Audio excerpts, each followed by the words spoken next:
খাসির গুর্দা মুর্দা এদিনকে গিয়ে খেয়াল আইছিলাম। হ্যালো এভরিওয়ান, কেমন আছেন সবাই? আমি মেহেদি ভাই ফুডি ওয়ান্স এগেইন নতুন একটা ফুড ব্লগ নিয়ে চলে আসলাম।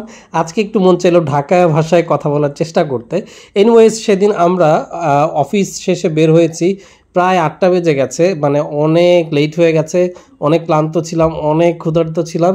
তো আমরা গিয়েছিলাম স্টার কাবাব, যেটা হচ্ছে ধানমন্ডি।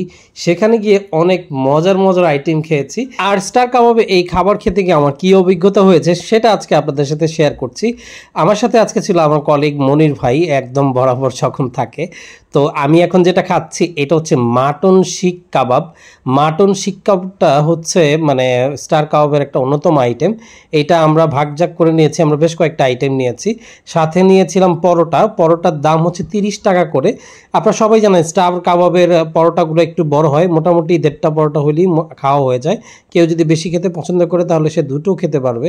এনিওয়েজ, আর সেটা হচ্ছে আমরা আরও নিয়েছিলাম হচ্ছে চিকেন টিক্কা কাবাব। চিকেন টিক্কা কাবাবটাও এখানে অনেক বেশি ফেমাস, মনি ভাই এটা খুবই পছন্দ করে। আর চিকেন টিক্কা কাবাবের দাম হচ্ছে 240 টাকার মতো। তো এইটা হচ্ছে গ্রিল করে করা হয় বলতে হচ্ছে এটা আসলে কাবাবের মতো করা হয়, কয়লায় পুড়িয়ে করা হয়, এর জন্য এটার ফ্লেভারটা অনেক আলাদা। আর মাটন যে কাবাবটা ছিল এটা অনেক বেশি সফট ছিল, একদম মানে ধরলেই ভেঙে যাচ্ছিল এমন। তো এই সফটনেসের কারণে এবং একটু জুসি ছিল। আর যে রায়তার যে সালাডটা ছিল এটা দিয়ে খেতে মানে অস্থির লাগতেছিল। এমনিতেই পেটে ক্ষুধা, তারপরে আবার খাচ্ছিলাম কাবাব, মানে সব মিলে 100। আর এইটা হচ্ছে খাসির গুর্দাটা হচ্ছে এখানে খুব বেশি পপুলার না, ইউনিক একটা আইটেম।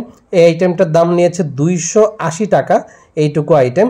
এবং এইটা হচ্ছে কারা কারা খেয়েছেন অবশ্যই কমেন্টে জানাবেন। প্রথমত আমি এই খাসির গুর্দাটা নিয়ে খুবই এক্সাইটেড ছিলাম খেতে কেমন হবে। তো খাওয়ার পরে পুরো আমার মন টন ভেঙে গেছে, বিকজ খাসির গুর্দাটা এমন একটা বিকট গন্ধ ছিল।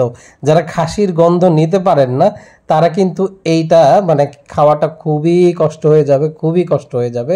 কারণ এটার মধ্যে স্মেলটা আমি আসলে নিতে পারিনি, যেহেতু টাকা দিয়ে কিনেছি আর নষ্ট করতে চাচ্ছিলাম না। তাও দু একটা খেয়ে বাকিগুলো আসলে আমাদের রিটার্ন করতে হয়েছে। রিটার্ন করতে বলতে আমরা দিয়ে দিয়েছি, এটার বদলে তার তো আর কিছু দিবে না, বিকজ উই অর্ডারড ইট। তো যাই হোক, আমার কাছে সবচেয়ে ভালো লেগেছে এখানকার আইটেমটার মধ্যে চিকেন মাটন শিক কাবাব এবং চিকেন যে টিক্কা কাবাবটা ছিল, এটাও আসলে বেশ মজা, গ্রিলের মতো খেতে। তবে যেহেতু ফ্লেভারটা একটু কয়লার ফ্লেভারটা আসে, তাই খেতে কিন্তু অনেক বেশি মজা লেগেছে দুটো আইটেমই।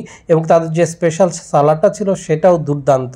এবং বাইরে দেখলাম তারা কালোজিরা জিলাপি বিক্রি করছে, এটা আপনারা খেয়েছেন কিনা অবশ্যই জানাবেন।